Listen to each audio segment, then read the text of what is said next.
వెంకటేశ్వర స్వామి గురించి కూడా దుష్ప్రచారం చేస్తున్నారని మండిపడ్డారు మాజీ డిప్యూటీ సీఎం నారాయణస్వామి. లడ్డూ వివాదం తరహా గోవుల మృతి అంశం కూడా తుస్సుమంటుందన్నారు.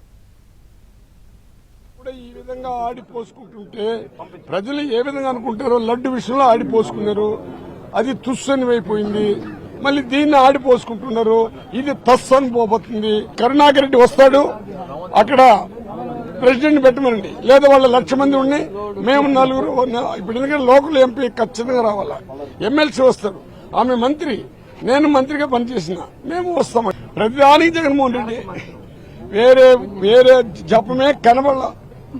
ఆ జపాన్ని వాళ్ళు చేసే కొద్దీ దేవుళ్ళందరూ జగన్మోహన్ రెడ్డిని ఆశీర్వదిస్తారు.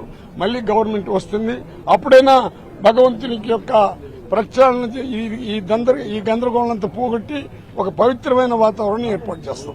వెంకటేశ్వర స్వామిని కూడా ఈ విధంగా ఆడిపోసుకుంటుంటే ప్రజలు ఏ విధంగా అనుకుంటారో లడ్డు విషయంలో ఆడిపోసుకున్నారు, అది తుస్సని అయిపోయింది.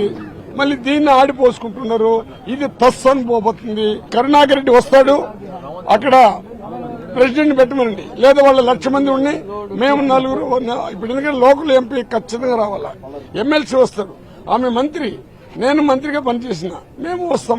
ప్రతిదానికి జగన్మోహన్ రెడ్డి వేరే జపమే కనబడాల. ఆ జపాన్ని వాళ్ళు చేసే కొద్దీ దేవుళ్ళందరూ జగన్మోహన్ రెడ్డిని ఆశీర్వదిస్తారు.